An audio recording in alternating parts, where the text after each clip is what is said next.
मासूम मासूम बेटी है 4। मैं इन्हें कहाँ लेकर जाऊंगी, मुझे मेरा शौहर चाहिए।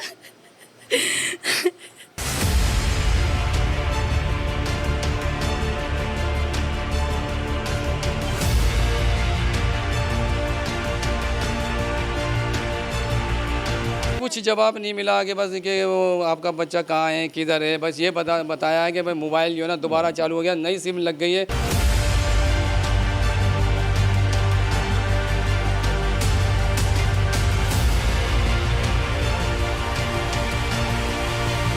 एक ताजिर कारोबार करने जाता है, अपने बच्चों की रोजगार करने जाता है, वो वापस नहीं आता।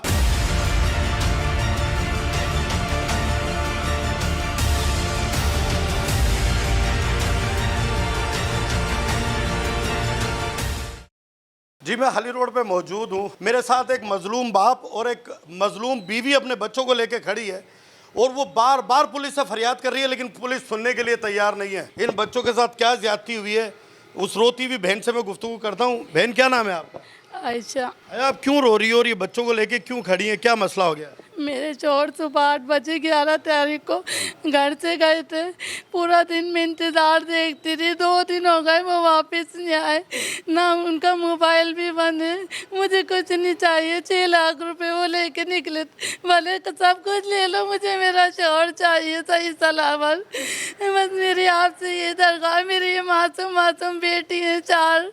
मैं इन्हें कहाँ लेकर जाऊँगी, मुझे मेरा शौहर चाहिए। वो मजलूम बीवी है, उनके शौहर जो है वो ताजिर है और वो 4 दिन से घर से लापता है और पुलिस के चक्कर लगा लगा के उस शख्स का जो वालिद है वो थक हार कर मीडिया से बात करने पे मजबूर हो गया कि मेरी सुनवाई नहीं हो रही, मैं गुफ्तगू करता हूँ। भाई, क्या नाम है आपका? मोहम्मद फारूक। फारूक साहब, क्या आपका बेटा क्या काम करता था और क्या हुआ, कैसे घर से गया जो अब तक वापस नहीं आया? सुबह 8-9 बजे निकला है और 6 लाख रुपए लेकर गया है। कि मैं मछली का भी काम करते थे और जानवर का भी काम करते थे, बड़े के जानवर का वो लेने के लिए गए थे कि मैं लेकर आ रहा हूँ। हमेशा जाते रहते थे, रूटीन थी उनकी, जाना आना। अब जो आपके आखिरी मर्तबा गए हैं 11 तारीख को, उसके बाद कोई पुरसान हाल नहीं है। हम थाने पे जा के थक गए हैं, परेशान हो गए हैं। हम अब क्या करें, कहाँ जाएं? पुलिस जो ना बोलती है कि बस आज आ जाना, कल आ जाना, सुबह आ जाना, शाम आ जाना। बस इसी चक्कर में हमारा टाइम जाया कर रही है।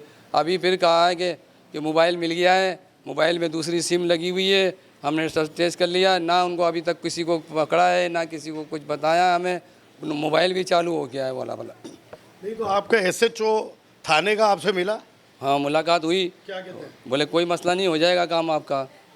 कितने दिन हो गए इस बात को भी 4 रोज हो गए। तो अभी तक कोई पुलिस ने कोई कार्रवाई करके कुछ नहीं करा, कुछ भी नहीं सुनते, बस यही बोलते हैं हो जाएगा काम, बेफिक्र हो जाओ, हम कर रहे हैं ना काम, हमें करने दिया जाए काम, हम कर रहे हैं काम। हमारे सिर्फ हम अपनी मर्ज़ी से काम करेंगे या आपकी मर्ज़ी चलाएं।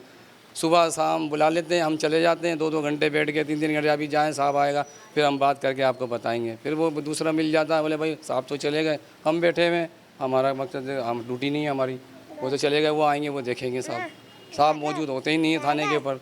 अच्छा, 4-5 दिन से आपसे यही चक्कर निकलवा रहे हो, कोई खातिर खा जवाब नहीं मिला? कुछ जवाब नहीं मिला कि बस कि वो आपका बच्चा कहाँ है, किधर है, बस ये बताया है कि भाई मोबाइल जो है ना दोबारा चालू हो गया, नई सिम लग गई है। कोई ठट्टे वाले के नाम से लगी है, ठट्टे में कोई बंदा रहता है, उसके नाम की सिम लग गई है। फिर भी कोई हमारी सुनवाई नहीं है। मैं इस फैमिली की गुफ्तगू सुन के इस बात से अंदाज़ा तो लगा सकता हूँ कि पुलिस ने अपनी जो नौकरी है वो किस तरीके से कर रही है और लापरवाही की इंतहा है कि एक फैमिली 6 दिन से रो रही है, दर बदर हो रही है, कानून से फरियाद कर रही है कि मेरे घर का वारिस गायब है, उसे ढूंढ के दे दो। ये जिम्मेदारी भी पुलिस की है। लेकिन यहाँ एक सवाल पूछना चाहता हूँ, खुदा न खास्ता अगर उसका कोई जानी नुकसान हो जाता है तो जिम्मेदार कौन होगा, किस पे आयद होगी जिम्मेदारी? और इनका जो नुकसान खुदा न खास्ता हो गया तो उसकी भरपाई कौन करेगा?